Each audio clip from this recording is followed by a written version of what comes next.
فرمان مصطفیٰ صلی اللہ تعالیٰ علیہ وآلہ وسلم، جس نے ایک بار مجھ پہ درود پاک بھیجا، اللہ تعالیٰ اس پر 10 رحمتیں نازل فرماتا ہے۔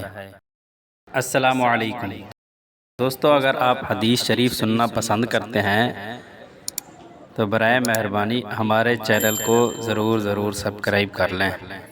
شکریہ۔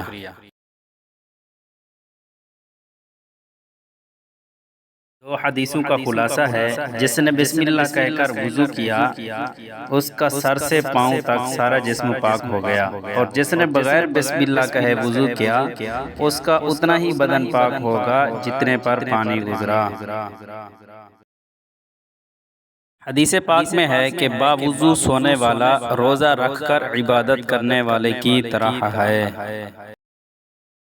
مدینے کے تاجدار صلی اللہ علیہ وآلہ وسلم نے حضرت سیدنا انس رضی اللہ عنہ سے فرمایا، بیٹا اگر تم ہمیشہ باوضو رہنے کی استطاعت رکھو تو ایسا ہی کرو، کیونکہ ملک الموت جس بندے کی روح حالت وضو میں قبض کرتا ہے اس کے لیے شہادت لکھ دی جاتی ہے۔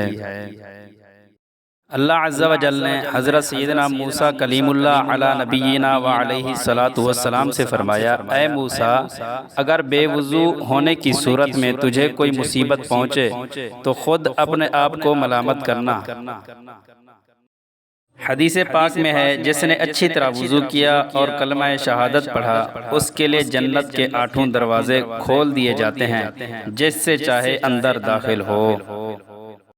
جو وضو کے بعد آسمان کی طرف دیکھ کر سورۃ انا انزلناہ پڑھ لیا کرے، انشاءاللہ عز و جل اس کی نظر کبھی کمزور نہ ہوگی۔